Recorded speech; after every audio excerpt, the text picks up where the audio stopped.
In this question, the length of the copper wire is given, which is L is equal to 3 meter. Then the radius of this copper wire is given, which is R is equal to 1 millimeter.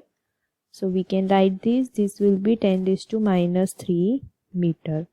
The value of the current passing through this wire, it will denoted by I is equal to 0.1 ampere.